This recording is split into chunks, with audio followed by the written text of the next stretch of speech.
Aqui o espaço que ajuda você a formar sua opinião. Contraponto. Um tema com dois pontos de vista. Produção e apresentação: Márcio Alvarenga. Está começando mais um Contraponto, um tema: comunicação política em aplicativos de mensagens, dois pontos de vista da cientista social, cofundadora e diretora executiva da Rede de Conhecimento Social, que é uma organização da sociedade civil sem fins lucrativos, foi fundada lá em 2016 e que tem como missão promover a participação social para o fortalecimento da democracia. Marise, prazer em tê-la conosco. Bom dia. Olá, tudo bem? Prazer é meu. Obrigada aí pelo espaço, pelo convite de estar aqui com você. E no Contraponto também a participação do doutor em Ciências Sociais pela Unicamp, pós-doutor em Sociologia pela Unesp, professor titular aposentado da UFA e colaborador do Trocando em Miúdos, o Panorama Político, Edilson Gracioli. Bom dia, prazer em tê-lo conosco, Edilson. Obrigado, é uma satisfação poder contribuir com um tema tão importante, né? Dizem que quem não se comunica se trumbica, mas eu tenho a impressão que algumas fontes de comunicação hoje, elas próprias estão provocando certos tropeços na vida política do país e do mundo em geral. Os vetores da comunicação política em aplicativos de mensagem. Esse é o tema da pesquisa que foi realizada pela Interlab na sua edição 2024-2025 e que procurou captar os hábitos, percepções dos brasileiros. Essa pesquisa contou com a participação de 3.113 respondentes em 5 regiões do Brasil. E aí eu pergunto, Marisa, o que a pesquisa mostrou com o seu perfil diante do posicionamento político, o posicionamento de valores e também o que eles entendem pelo ato de votar?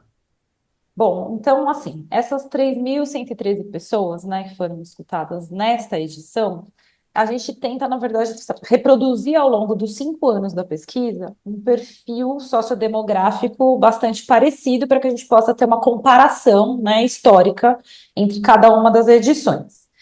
E o que nós temos, né? Uma comparabilidade do ponto de vista de escolaridade, que é uma variável muito importante, né, para a gente controlar com uma temática como essa de comunicação.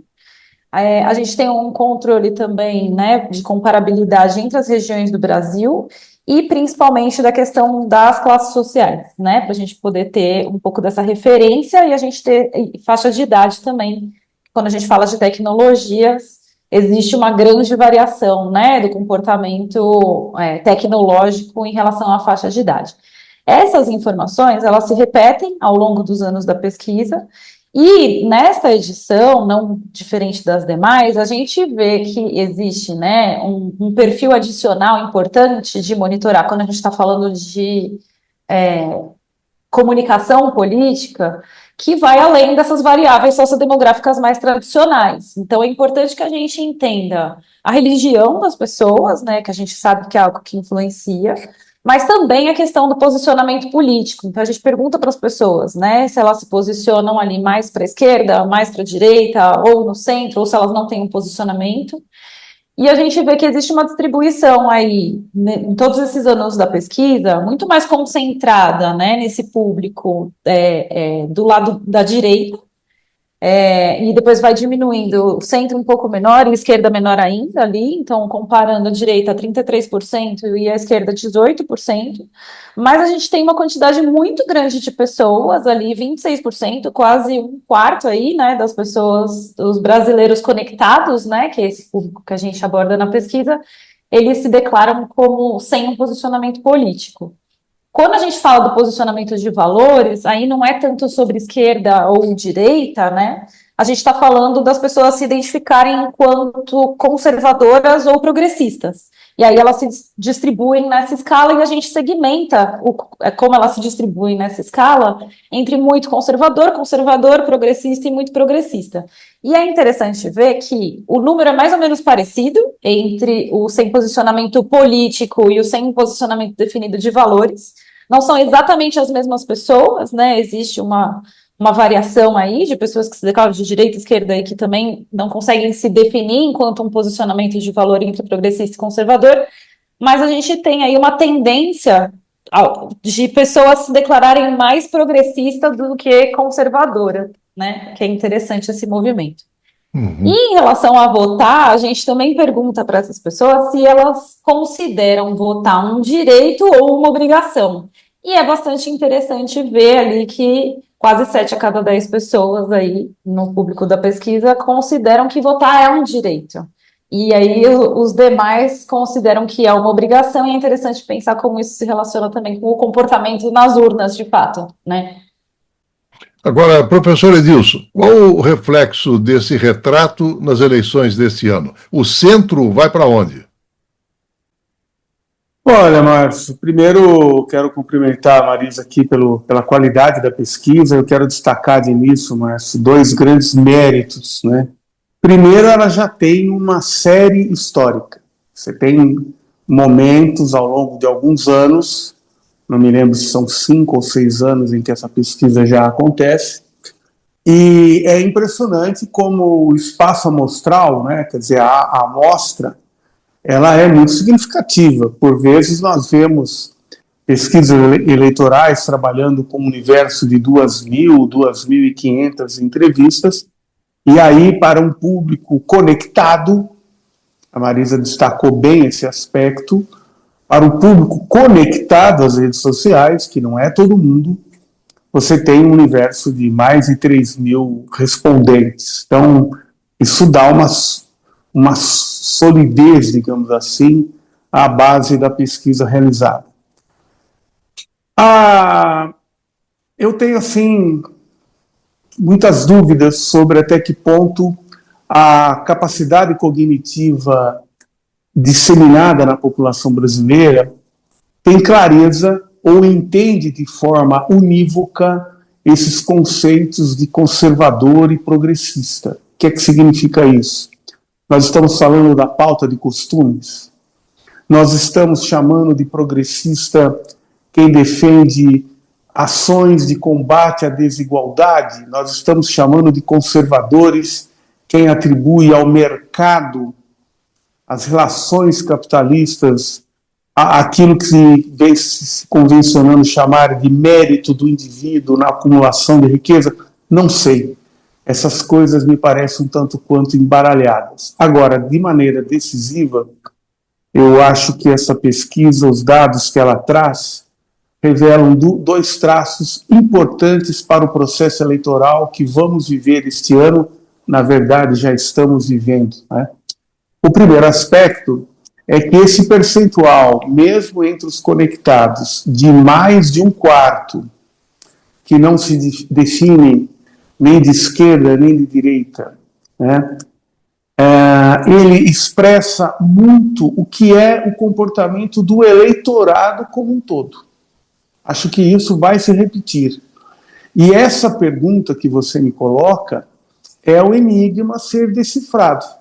Mais uma vez, num processo eleitoral marcado pela polarização na esfera da disputa presidencial entre Lula e o sucessor do Bolsonaro, embora aí haja ainda uma indefinição se será do clã Bolsonaro, se será uma chapa com a cara do que se convencionou chamar de centrão, de direita, democrática.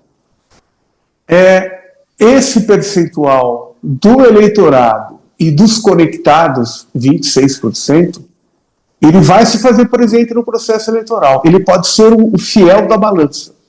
E o último aspecto que eu quero destacar aqui é exatamente o lugar das concepções religiosas. O Brasil, eu sou um defensor da importância da laicidade do Estado, mas considero, Márcio, de maneira até resignada, é mais ou menos como a resignação da escola de Frankfurt ou da torcida da Portuguesa de Desportos diante de qualquer campeonato que se avizinhe. Eu considero essa batalha perdida. Infelizmente, o Estado laico é uma tese que perdeu. As pessoas tendem a se pautar nos processos. Não exatamente por aquilo que a liderança política recomenda. Você, inclusive, talvez mencione isso à frente. Mas elas se pautam, sim, por uma certa visão religiosa.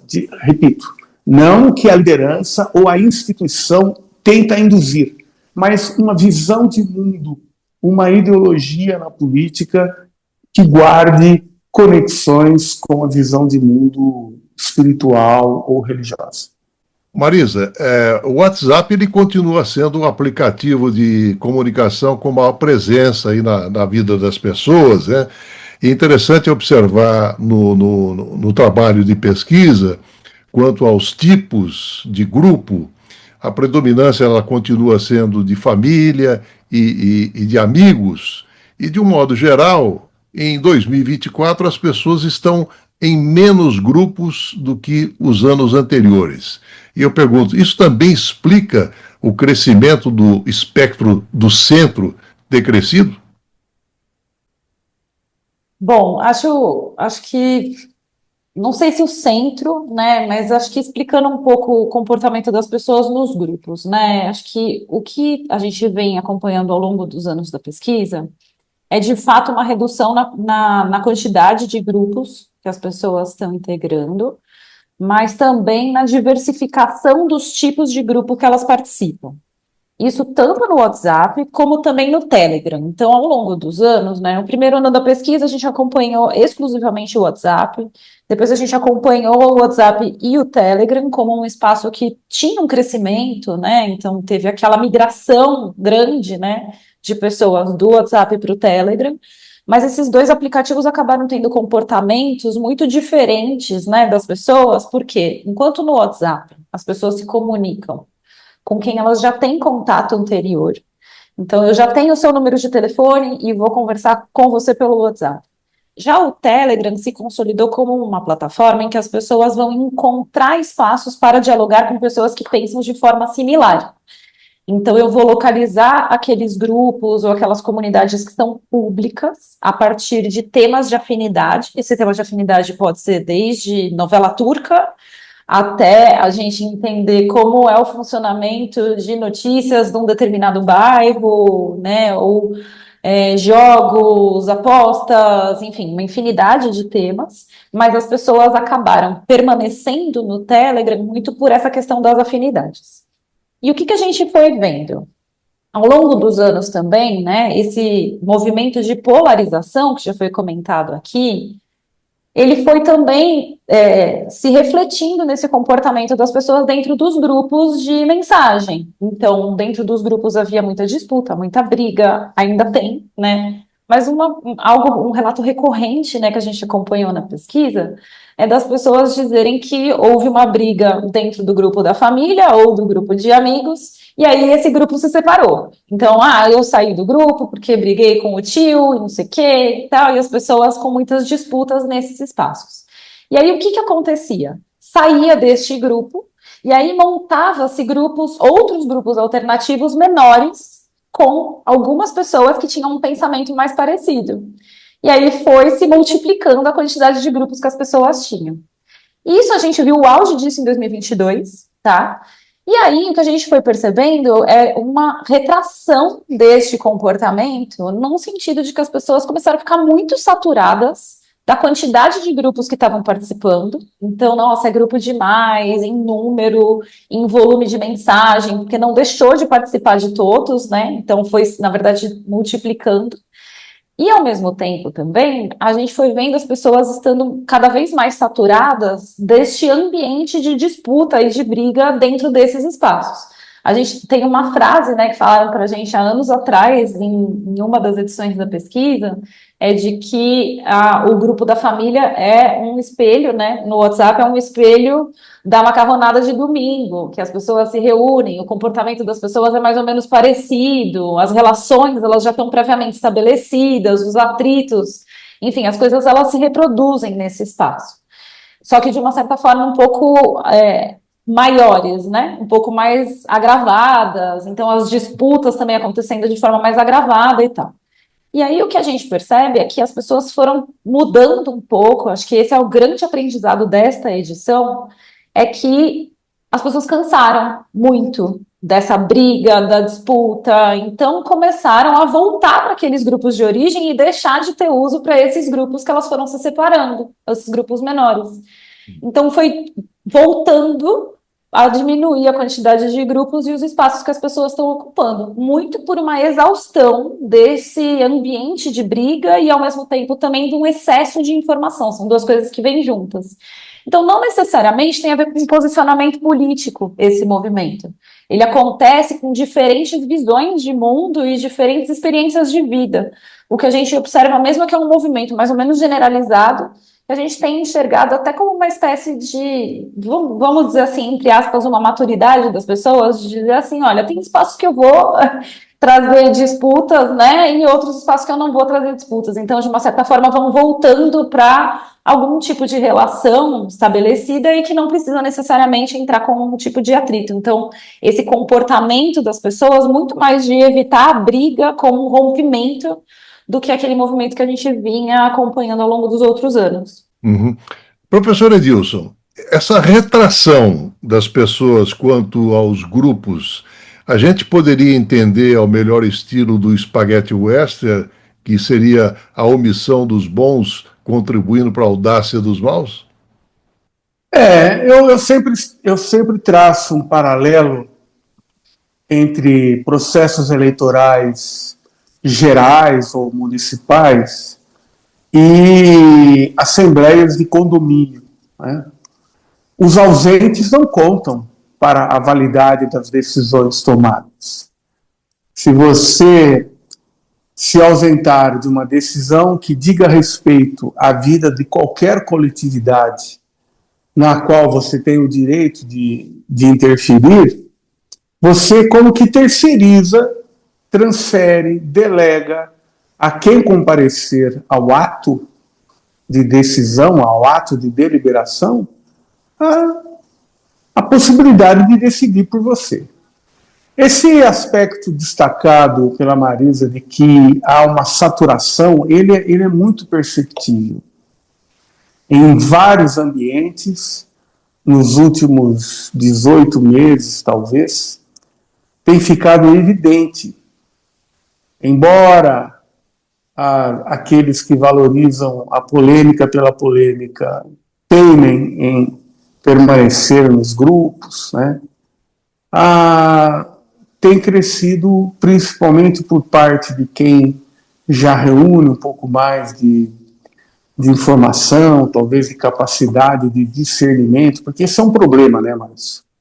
O dispositivo celular e as plataformas digitais propiciaram uma individualização da produção de supostas notícias.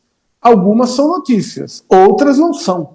Chamar algo de fake news é até um contrassenso, porque se é news, não deveria ser fake. E se é fake, não são news. Essa simbiose, ela decorre disso. Os celulares e por trás deles os agentes que inclusive lucram com isso, chamados influenciadores, e eu sempre costumo dizer que os influenciadores influenciam porque há influenciáveis. E o discernimento para separar o joio do trigo, ele é fundamental. Mas há uma saturação, de fato, disso tudo. Eu gostei muito da caracterização que a pesquisa, hoje aqui no programa Marisa faz, entre o grupo do WhatsApp e o Telegram, né? O Telegram, de fato, ele já tem uma característica de alguma faceta, de alguma identidade, de alguma dimensão previamente definida, o que potencializa grupos destinados a demonizar o adversário, a enaltecer de maneira estridente certas características do oponente. Então, é um conjunto de dispositivos, hardware, e de plataformas, software, que tudo isso potencializa à exacerbação. E aí se perde a chance de tomar decisões mais equilibradas, mais sensatas, ou de maior consistência. Numa situação de polarização, eu não acho que necessariamente tomar posicionamento do lado A ou B seja errado. Não se trata desse tipo de juízo de valor. Mas qual é a consistência? A metáfora, que acho que dá bem o exemplo do que eu estou tentando dizer, é o seguinte: qual é a sua fonte? É o tio do Zap? Esse é um problema a ser equacionado. Aprofundando um pouquinho essa questão abordada pelo professor Edilson, Marisa, a pesquisa, então, ela aponta que as pessoas estão optando por participar de menos grupos, sendo mais pragmáticas, de acordo com as próprias prioridades, buscando diminuir, inclusive, a carga de informações recebidas diariamente.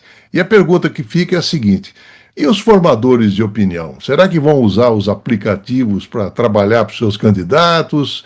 Nesse sentido, de repente, essas plataformas poderão se transformar em fonte de renda para cabos eleitorais que serão, como disse o professor Edilson, influenciadores junto aos influenciados? Sim, acho que isso é fundamental também, como um aprendizado dessa edição. A gente está, nessa edição, né? A gente está olhando para a última eleição, né? Então, o que a gente aprendeu com essa última eleição, ela foi de nível municipal, que já é um comportamento um pouco diferente de quando a gente olha para uma eleição federal ou estadual, né? O comportamento é um pouco mais próximo, a gente está mais próximo dos candidatos, inclusive, mas acaba sendo um laboratório de como vai ser no processo mais amplo, né? Como são as eleições federais. E o que a gente observou? Então, tem, do ponto de vista do comportamento dos indivíduos, né? Acho que consolidando um pouco o que a gente falou, né? Sobre essas ferramentas, né? A habilidade das pessoas de lidar com isso, e o posicionamento, ou deixar de ter posicionamento, etc. As pessoas não estão deixando de se posicionar necessariamente. O que elas estão é aproveitando algumas novas funcionalidades para poder se posicionar de forma um pouco diferente. Então, existe já há bastante tempo uma visão de utilizar o meme, né? Enfim, o humor como uma ferramenta de posicionamento sem gerar atrito, mas isso se permaneceu mais ou menos estável ao longo do tempo, né? Nos anos da pesquisa, não aumentou a quantidade de pessoas que vê dessa forma. Mas o que a gente percebe é que status, por exemplo, do WhatsApp, né, que é uma ferramenta nova, né, entre aspas, né, já tem algum tempo, mas ela vem mudando um pouco o seu perfil de uso quando a gente está falando de mensagem política. Então, a gente teve casos, assim, por exemplo, de pessoas que colocaram foto de posicionamento no status, porque isso deixa de ser uma interação dentro do grupo do WhatsApp. Então, é um jeito que as pessoas utilizam para se posicionar, sem que isso necessariamente vai gerar um atrito dentro de um espaço que elas já participam, né, para falar de outros assuntos. Ou trocar a sua foto de perfil, por exemplo, para ter a camiseta com a cor do candidato, sem que isso... Então, as pessoas têm buscado formas individuais, né, de se posicionar. Agora, nesse comportamento, assim, mais o cabo eleitoral, né, dentro dessas plataformas, a gente percebeu na eleição agora de 24 uma movimentação bastante intensa dos grupos, não mudou, né, a presença desses grupos para discussão especificamente sobre política de apoio ao candidato, e algo que ficou um pouco suspenso, até por conta da pandemia, é essa interação entre o online e o presencial, assim. Então, o que a gente viu foi o uso desses grupos de WhatsApp como formas de juntar pessoas para fazer ações presenciais, por exemplo. Então, convocar pessoas para uma manifestação numa praça, ou até servir como um espaço de juntar pessoas para ganharem dinheiro na campanha, né? Então, vamos lá aquele dia, vocês vão ganhar um trocado e vão levar a bandeirinha do candidato. Então, existe um olhar, sim, de aumento da profissionalização e algumas pessoas que passam a ter uma certa relevância ao serem administradoras, né, desses grupos de WhatsApp. Então, a gente não tem na pesquisa um olhar específico para esses administradores dos grupos, mas no relato do cidadão comum, né, a gente percebe como esse movimento, né, desses administradores foi importante para fazer essas mobilizações. A gente percebe como isso, na verdade, não fica só no ambiente digital, né? Tá tendo essa troca entre os espaços, né? Não tá mais essa segmentação que eu acho que a gente viveu muito por conta da pandemia. Uhum. Professor Edilson, a Marisa falou do humor, né? E o Milor Fernandes tem uma frase que diz que o humor é a vitória de quem não quer concorrer. Bom, a pesquisa mostra que o uso dessas mensagens com humor acaba seguindo aí uma estratégia que seria interessante para falar sobre política sem gerar conflitos. Agora, essa visão, ela é difundida entre todos os níveis de escolaridade e também de posicionamento político, e eu pergunto se essa estratégia, ela pode dominar o cenário desse ano eleitoral ou a polarização vai incendiar a disputa, hein? Mas o humor, ele sempre foi uma inteligentíssima ferramenta de interferência na opinião pública e, portanto, uma ferramenta muito útil da política, né? Grandes publicitários no Brasil colheram ótimos frutos da sua capacidade de traduzir numa linguagem, digamos, bem-humorada, conteúdos muito importantes. Isso vai continuar. Mas a polarização, ela tende a ganhar contornos mais carregados, mais pesados, traços mais abruptos. O humor não vai ser a pauta principal, né?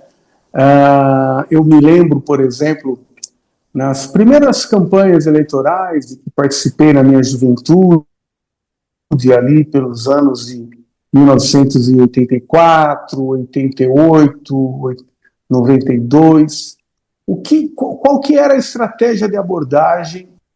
Você se dirigia aos locais de trabalho. Eu venho de uma cidade industrial, Jundiaí, lá tinham existência a SICA, metalúrgicas importantes, troca de turno de 3.000 trabalhadores, 5.000 trabalhadores. Nós íamos nas portas das fábricas com panfletos. As plataformas digitais, elas condensaram tempo e espaço. Então, ao invés de necessariamente você recrutar pessoas, colocá-las numa perua Kombi, naquela época, van era escrito com tio e queria dizer outra coisa, não queria dizer um utilitário, né?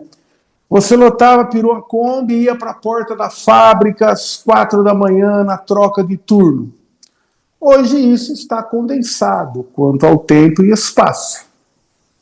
Não quer dizer que, por exemplo, não haja mobilizações em bairros populosos desse tipo. Isso continua a existir, mas ganha um peso, relativamente falando, e até em termos absolutos, bem menor. Não nos esqueçamos de que os púlpitos são espaços de aglutinação de fora para dentro. As pessoas são atraídas para os púlpitos, né? E aí eu quero encerrar essa intervenção respondendo a você, mostrando um aspecto decisivo. As plataformas digitais, elas não são esfera pública, elas são de conglomerados privados poderosíssimos. E elas têm estratégias de selecionar, inclusive vetando, o que vai ser distribuído, o que vai ganhar mais visibilidade. A tecnologia que os algoritmos veiculam, expressam e alimentam, as três coisas, são tecnologias profundamente seletivas.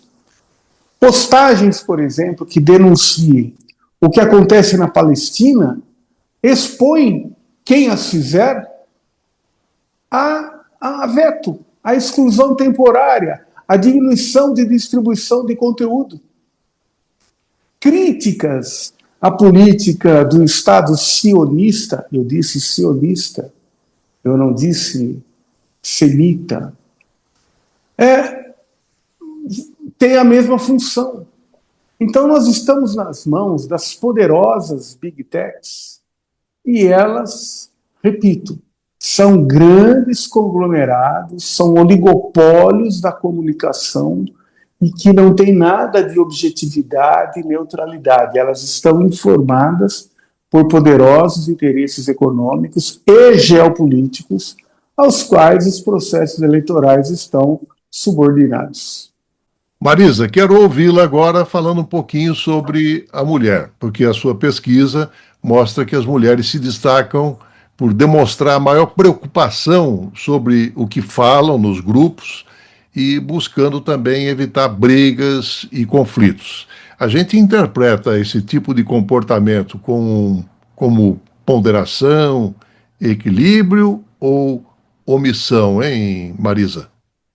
Esse é uma pauta bem importante, né? Acho que das variações de perfil, né, que a gente percebe na pesquisa, essa de gênero é uma que chama bastante atenção, em relação a medo de se posicionar, né? A gente percebe bastante mais mulheres com receio de dar a sua opinião sobre política, porque consideram que o ambiente está agressivo. Os homens, consequentemente, se sentem mais à vontade. As mulheres também falam que estão cada dia se policiando mais em relação ao que falam nos grupos e também dizendo que evitam mais falar sobre política nos grupos para fugir de brigas. Então, a gente pode considerar que é uma saturação, mas ao mesmo tempo, se a gente for fazer uma análise do ponto de vista de gênero, a gente sabe que as mulheres acabam tendo, historicamente, né, em diferentes contextos, maiores dificuldades de se expressar na arena pública do que mulheres. E em relação à política também, né? Só basta a gente pensar que a nossa política institucional ela é predominantemente ocupada, né? Os cargos públicos são predominantemente ocupados por homens.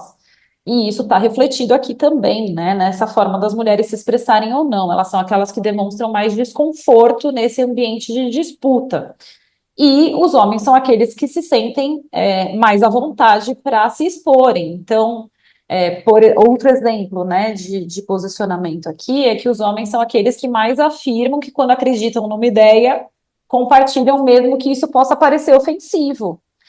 E isso, os homens se sentem mais à vontade com isso e as mulheres se sentem menos. Então, de uma certa forma, é um pouco, pode ser, né, um reflexo de uma ponderação, mas isso também está refletindo uma relação histórica de gênero que está colocada entre homens e mulheres, de quem é que se sente mais autorizado e mais legitimado para falar sobre o assunto na esfera pública e sobre a política institucional. Isso explica, professor Edilson, qualquer relação com a baixa representação política nos cargos? Mas, veja, essa é uma questão que ela pode ser discutida à luz do que predomina nos chamados grupos pós-modernos de apelo identitário, mas tem uma determinação anterior a tudo isso. E aí eu quero evocar as seminais, as fecundas, as pertinentes contribuições, inclusive de Engels, né? Veja, a reprodução da força de trabalho, ela não se dá apenas pelo que chega de remuneração do trabalho assalariado em cada lar. A reprodução da força de trabalho se dá, em larga medida, por uma forma de trabalho não pago, o trabalho doméstico. E ainda predomina na sociedade a prevalência da força de trabalho feminino na reprodução nesse âmbito do trabalho doméstico. Ora, os cuidados domésticos, eles exigem tempo, eles exigem dispêndio de energia física e mental. E me parece que essa é a determinação mais importante a explicar por que a presença de mulheres em espaços de exercício de mandato é menor. Não é por um desprezo necessariamente ao gênero feminino. São determinações econômicas que prevalecem na formação econômica social também brasileira. Eu quero lembrar que a maioria do eleitorado, 50 e poucos por cento, é uma minoria pequena, mas ela é uma maioria absoluta, é formada por mulheres. Então, quem é que confere majoritariamente mais mandatos eletivos a homens do que às mulheres, do que para mulheres? É o próprio eleitorado feminino. E aí você tem um aspecto determinante que é esse para o qual eu estou tentando chamar a atenção. As relações entre homens e mulheres no âmbito do trabalho doméstico ainda são desiguais, ainda são assimétricas. Isso não se resolve com o que uns e outros tanto apregoam, políticas públicas. Isso é uma determinação econômica a ser enfrentada no âmbito próprio da economia. Eu não estou chamando de âmbito próprio a liberdade de mercado, não. Eu estou chamando o desafio secular de que a esfera do trabalho doméstico seja dividida entre homens e mulheres. Aí nós teremos uma base menos desigual, caminhando para uma igualdade que vai liberar a mulher para mais atuação na esfera pública, inclusive em mandatos eletivos. Ô Marisa, queria agora a sua opinião sobre o pensamento de uma mulher no grupo qualitativo da pesquisa, né? Ela disse o seguinte, que no meu grupo de família, mesmo com opiniões políticas divergentes, a gente evita falar sobre política, porque eu acho que todos têm um senso autorregulador ali e cada um tenta ter um bom senso para não misturar as coisas. Aí eu pergunto, esse tipo de pensamento, ele pertence a uma maioria ou minoria feminina? Bom, acho que o que a gente percebe com a pesquisa é que esse tipo de pensamento ele vem crescendo ao longo do tempo. Então, e não necessariamente restrita a mulheres. Eu acho que essa fala, ela traduz muito desse sentimento de saturação, né, que as pessoas trouxeram muito para a gente, dizendo muito sobre como o comportamento nesses grupos, né, nessas interações, de uma certa forma precisa de uma certa civilidade, né, das relações. Então, é interessante pensar que esse tipo de fala, a gente vê duas perspectivas. Uma de que a gente não fala sobre política para não ter briga, e no outro a gente até pode falar sobre política, mas a gente tenta tratar isso num outro tom, numa outra forma, evitando o atrito, evitando a briga, evitando os rompimentos que a gente teve ao longo de outros anos, né? E não necessariamente significa que todas as mulheres pensem assim, até porque a gente tem relatos que são absolutamente opostos também, né, ao longo da pesquisa. De algumas mulheres que falam que gostam de debater, e que, enfim, falam um pouco, eu sou radical mesmo e eu gosto de entrar em embate. Mas o que a gente percebe mesmo é um crescimento dessa visão um pouco de tentar expressar as opiniões de uma forma que as pessoas possam se sentir mais à vontade, né? Um certo cuidado, né? Tomar cuidado com fazer brincadeiras ou da forma como expor isso dentro desses grupos, especialmente dos relacionamentos que as pessoas trazem muito mais fortemente em relação à família, né? Quase como uma reflexão assim, não vale a pena romper a família por conta disso, né? O Edilson, reforçando aí o cenário de polarização e também esgotamento de discussões políticas nos grupos pesquisados, 3 a cada 10 respondentes acabaram saindo dos grupos porque não se sentiam à vontade para expressar aí a sua opinião política. E agora, nesse ano eleitoral, qual é o panorama? Olha, Márcio, vou evocar o título do quadro que eu coordeno há muito tempo, o panorama político é mais ou menos esse. Veja, 26% dos respondentes não se definem nem de um lado nem de outro. 30%, pelo que você acaba de trazer à luz aqui do nosso programa, reproduzindo o que a pesquisa aferiu, 30% saíram dos grupos. É isso. Há uma parcela importante do eleitorado que não bebe dessa fonte da polarização. Para onde vai esse percentual? Esse é o problema. Porque você não precisa, vou usar uma expressão muito cara, muito valiosa ao universo religioso, você não precisa converter convertido.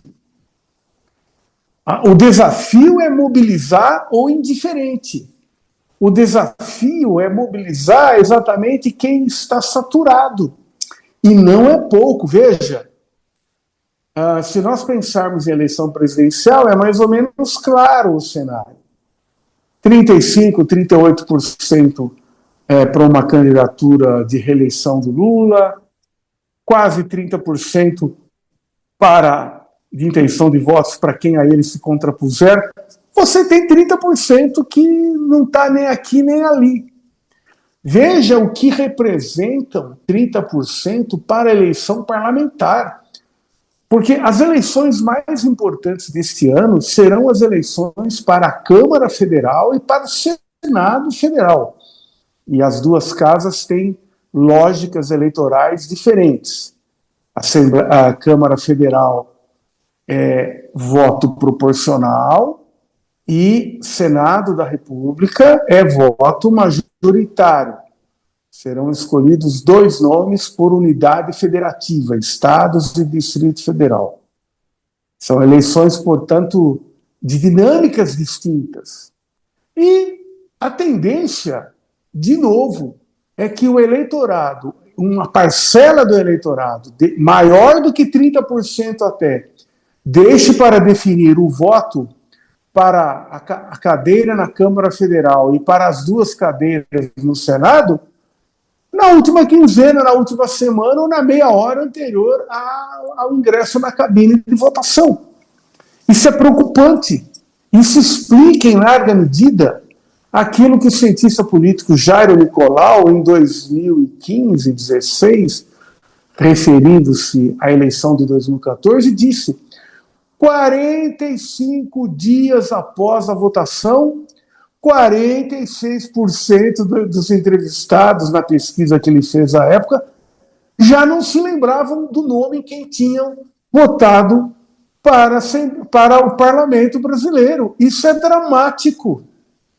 Isso mostra a razão pela qual há uma volúpia da chamada boca de urna, inclusive digital dos nossos tempos, porque o eleitorado ele não vota programaticamente, ele vota por outros critérios.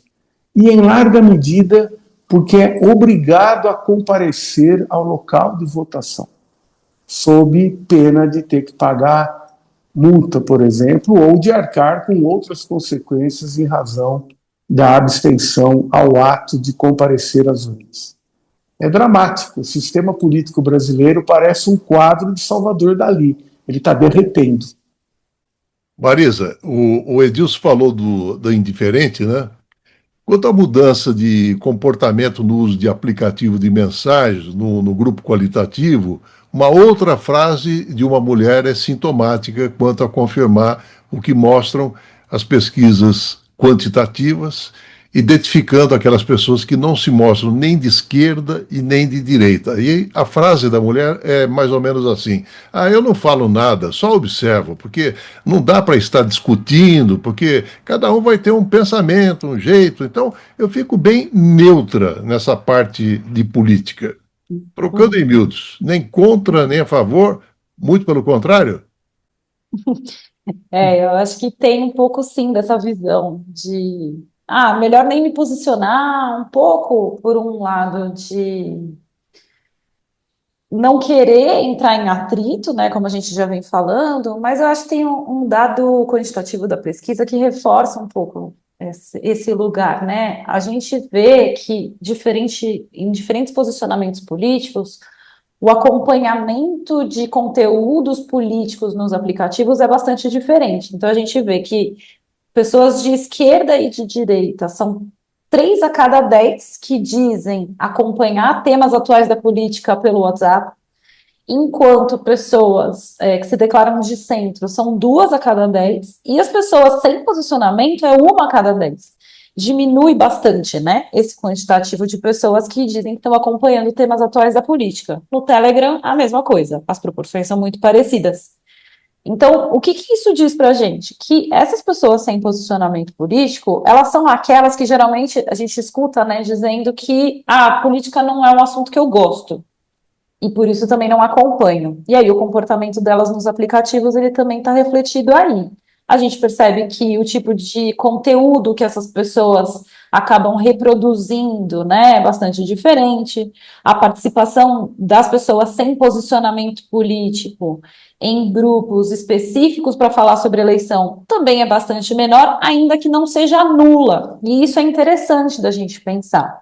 Algumas dessas pessoas que se consideram aí sem posicionamento político, elas acabam sim participando de alguns grupos de apoio ou divulgação de campanha de alguns candidatos. Então, teve aí 8% nessa eleição de 2024 que participaram de algum grupo para apoio a vereador, por exemplo.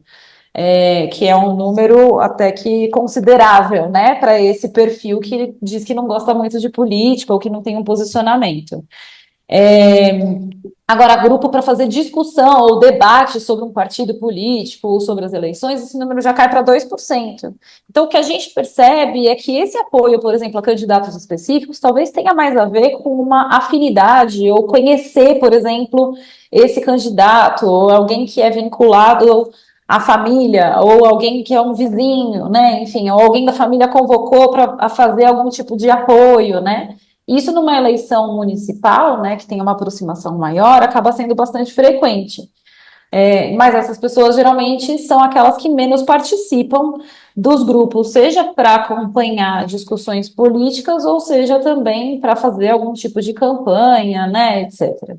Então, a gente vê que essa questão do posicionamento também muda de acordo com o desejo dessas pessoas de participarem dos grupos com o objetivo de ajudar na eleição de determinados candidatos, né? São aqueles que estão menos empenhados em fazer algum tipo de apoio específico, né? Alguma candidatura ou algum partido político. E aí, não necessariamente são pessoas totalmente externas aos debates, né? Porque não é que são todos aqueles sem posicionamento que estão com esse tipo de comportamento. Elas recebem materiais, muitas vezes elas repassam também alguns materiais que recebem nesses grupos, mas não são aquelas que são consideradas as mais ativas, né? Enfim, que estão se mobilizando nessa esfera política, eleitoral. Bom, a Marisa analisou aí a opinião de 2 mulheres pertencentes ao grupo de qualitativa. Agora vamos à opinião masculina da representação feminina. Esse feminismo ponderado, professor Edilson, nós vamos encontrar numa outra frase que se adapta ao atual momento que nós estamos atravessando. Aí a mulher diz: na verdade eu não gosto de discutir política porque é muito complicado. Facilmente pode se tornar um debate muito tenso. O foco não é a troca de ideias, que passa a girar em torno de querer provar quem está certo, e geralmente a gente cai nesse erro. E aí eu não gosto muito. E nesse sentido, qualquer discordância tem potencial de ser interpretado como um ataque à pessoa. Qual a sua avaliação, professor Edilson? Olha, Márcio, de fato, as motivações do eleitorado, volto aqui à contribuição decisiva do Jairo Nicolau, e essa última intervenção da Marisa corrobora, ela conflui para aquilo que o Jairo Nicolau tem descoberto nas suas pesquisas eleitorais. As motivações do eleitorado, as menos importantes, infelizmente, são as de ordem programática e partidária. A personalização da política, ela é um traço, é muito presente, tanto em quem se candidata, quanto em quem vota. Há uma diluição da dimensão das propostas. Esse ponto de vista que você acaba de verbalizar aqui, né, trazendo para o nosso programa um ponto de vista de alguém que participou do grupo qualitativo, aliás, esse é um outro grande mérito dessa pesquisa, né? As pesquisas qualitativas são decisivas. Parabéns também por esse aspecto. Revela exatamente isso. Alguém, por exemplo, pode desconsiderar que a qualidade, o pagar ou não pagar tarifa no transporte público seja desinteressante? Não. Alguém pode desconsiderar que uma melhoria na mobilidade urbana, na capacidade das cidades enfrentarem os fenômenos extremos de ordem climática seja desimportante? Não. Entretanto, quando você aborda a forma como as pessoas se comportam nos processos eleitorais, muitas vezes não se vê um vínculo direto entre candidaturas e esses problemas diretamente ligados ao cotidiano da população. Muita gente reclama, por exemplo, do sistema público de saúde. Nós estamos vendo como é que não é o sistema público de saúde nos Estados Unidos, porque não existe sistema público de saúde nos Estados Unidos. Ora, o SUS custou, em 2025, 242 bilhões de reais. No mesmo ano, o governo brasileiro, por determinação de todo um arcabouço jurídico, é verdade, de novo, pagou 1 trilhão e 100 bilhões de reais, mais de 4 vezes o que custa o SUS. A continuidade desse modelo econômico pró-rentismo, pró quem vive como parasita de títulos da dívida pública, a continuidade disso passa por mudanças políticas. Márcio, eu seria capaz, se fosse apostador de bet, não sou e não serei, e não recomendo que seja, mas eu apostaria todas as minhas fichas que esse tema não estará na agenda da eleição deste ano. É dramático, é algo inaceitável. Então, esse distanciamento da política institucional, dos assuntos que dizem respeito, direta ou indiretamente, aparentemente ou na profundidade do que determina a superfície do aparente. É isso que explica o desinteresse pela política. E isso que essa entrevistada registrou, não, eu não vou me envolver porque não são ideias, não são propostas discutidas, ela está sendo verdadeira. Porque cada vez mais as eleições se parecem com maquiagens que camuflam, mais ocultam do que revelam, de fato, o que candidaturas, partidos, alianças significam. Marisa, com relação às fake news, a pesquisa ela mostra que muitas pessoas afirmam ter ficado mais criteriosas com as informações recebidas, inclusive incorporando determinadas práticas de checagem de informações a partir de diferentes métodos, justamente para não serem associadas à divulgação de mentiras. Agora, no entanto, o número dessas pessoas parece ser cada vez menor diante da própria quantidade de informações falsas que continuam sendo produzidas, né? Exatamente. Acho que a gente tem um desafio muito grande que a pesquisa acompanha também desde a primeira edição, que é o que as pessoas estão utilizando para fazer essa checagem. A gente foi acompanhando, né, uma visão das pessoas crescente de entender que o ambiente ele tem muitas informações falsas circulando e que é preciso se prevenir. Então, quase que quase que já está generalizada nessa essa visão de que é preciso fazer uma checagem, né? Então, isso é um relato constante e crescente. Quase que para nós fica muito nítido uma necessidade de que a gente não só alerte as pessoas da necessidade de fazer a checagem, mas passe para um próximo nível, né, de observação e de alerta de onde fazer essas checagens, o que é confiável ou não. Então, tem uma informação aqui que a pesquisa traz também, de que as pessoas confiam muito na notícia se ela vem de uma pessoa da sua confiança, né? Isso é praticamente um dos principais critérios aí de checagem de informação que as pessoas utilizam. Então, se é uma pessoa em quem eu acredito e uma pessoa que eu entendo, né, que possa ter feito uma checagem antes de mim, eu já não vou fazer mais uma checagem dessa informação para saber se ela é verdadeira ou não. E também tem outros comportamentos, né, de acompanhamento e interação com essas notícias falsas, né, de que a gente precisa ficar sempre muito alerta, mas elas acompanham, por exemplo, fazem uma busca no Google para saber se tem muitas notícias falando sobre isso, muitas vezes isso já vai atestar para elas que isso é uma notícia verdadeira, vai acompanhar em outras plataformas para ver o que as pessoas estão dizendo, e aí elas mesmas vão tirar a própria conclusão, vão verificar isso com algum youtuber da sua própria confiança.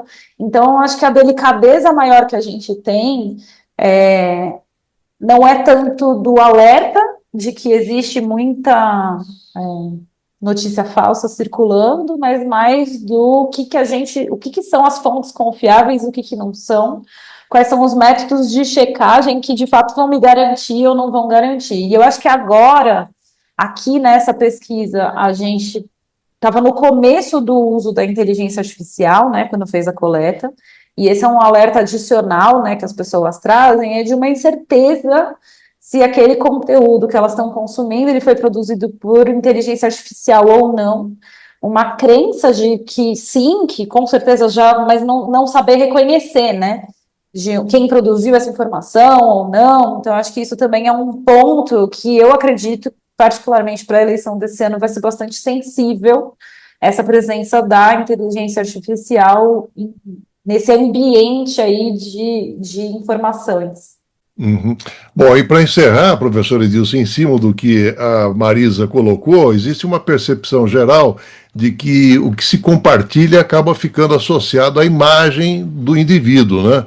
E durante a campanha desse ano, a campanha eleitoral, nós teremos uma verdadeira avalanche de postagens desconstruindo, denegrindo a imagem dos candidatos. E o que podemos esperar quanto ao uso por parte dos candidatos dessa prática e até que ponto isso pode somar ou tirar voto? Afinal de contas, vale a exposição correndo o risco de se aumentar rejeição? Olha, Márcio, você não ia esperar que num tema desse eu encerraria a minha participação sem citar o Maquiavel. Então vamos lá. O Maquiavel dizia que o vulgo, no sentido do comum, o vulgo se deixa influenciar, olha o Maquiavel, pelas aparências. Isso é dramático. Como todo e qualquer processo social, é preciso que haja aquela famosa sequência de 4 etapas: educação, legislação, fiscalização e punição. Olha, o fenômeno da inteligência artificial, mais uma vez, nós estamos diante do resultado da atividade humana e, portanto, portadora de ambivalência, de ambiguidades, na verdade. A inteligência artificial se presta a coisas magníficas, mas ela se presta a mentiras muito grandes. Eu realmente gostaria de ter a esperança de que a legislação eleitoral divulgará as fontes a serem consultadas sobre a mentira ou a verdade de uma informação, de uma postagem que esteja circulando, com a devida rapidez e com a devida punição a quem a produziu. A mentira é a base da tragédia, de tantas coisas. Dizer que vacina não serve para nada está produzindo uma cobertura vacinal cada vez menor em relação a muitas coisas, a muitas doenças. O sarampo voltou a ter uma cobertura vacinal de menos de 50% no público-alvo. Isso é trágico, isso é criminoso.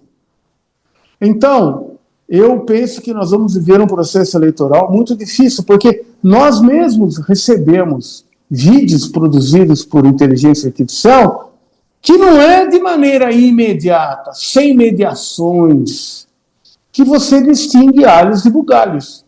E essa atitude de checar a veracidade de uma postagem, ela vai ser cada vez mais importante. E o meu receio é que exatamente porque as pessoas tendem a dar crédito a algo divulgado por quem já usufrui da confiança delas, nós caiamos na armadilha do tio e da tia do grupo de WhatsApp.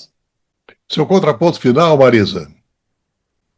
Eu acho que essa leitura, né, que a pesquisa, essa edição da pesquisa traz para a gente, é de que as pessoas estão num grande estado de alerta em relação às discussões, os debates e a esfera pública e a política, né? Eu acho que a gente pode cair em muitas armadilhas. Diria para mim que um dos principais alertas do momento é a gente observar essa forma como as pessoas estão acompanhando, discutindo e fazendo a confirmação das suas informações. Um dos maiores riscos que a gente tem, né, do ponto de vista de interação, é que as pessoas se fecharam cada vez mais nas suas próprias bolhas, né, de interação. Então, essa troca entre os diferentes, ela está muito dificultada por conta de tudo isso, né? Pela saturação, então eu vou só dialogar com aquelas pessoas com quem eu sei que eu não vou ter atrito, ou vou diminuir um pouco a forma de compartilhar as informações e tudo mais. Então, eu acredito que a gente precisa, olhando para frente, né? Aprender com os dados dessa pesquisa numa perspectiva de como que a gente viabiliza novamente o diálogo entre as pessoas, quase que um trabalho de convencimento de que o diálogo e o atrito às vezes é necessário para que a gente chegue em consensos ou até em dissensos, mas que isso tudo contribui para a esfera pública.